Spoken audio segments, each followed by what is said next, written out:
Welcome to video number 7. Let's talk about scarcity. The reason why we want to add elements to help people to take action and to sign up for the webinar is simply because a lot of people forget.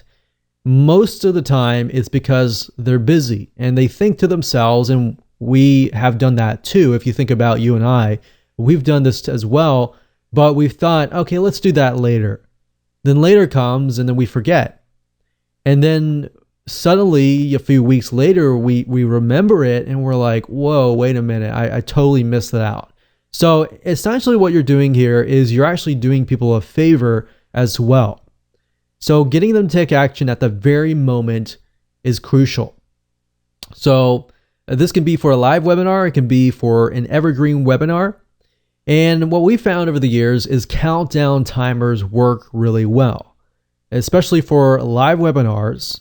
So if you put a countdown timer that ends, let's say, for example, your webinar is on Wednesday, you might want to put the countdown timer to end on Tuesday so that you can get everybody signed up and ready to go.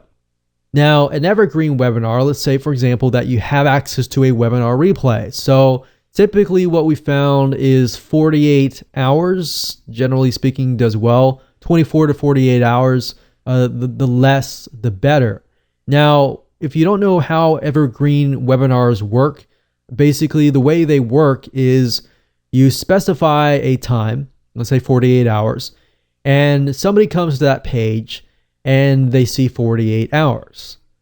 Now, with a regular timer, let's say you set it to end at a certain date, everybody's going to see that the countdown timer is ending on that specific date.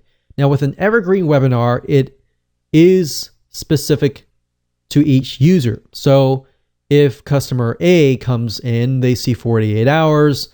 Customer B comes in 5 days later, they see 48 hours. So it's customer specific. And of course, if customer A comes back after the 48 hours are passed, they may not see the webinar replay.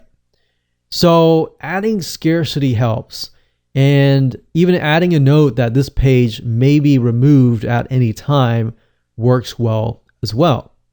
And purposely closing your webinar down for weeks or even months and then opening it up only temporarily for a couple days works really, really well from what we have found as well. So those are just a few things. As far as countdown timers, Countdown Monkey is a good countdown timer. And there are a lot of ones out there, but that's just one that we have tested and found works really well. So now let's talk about compliance in video number 8.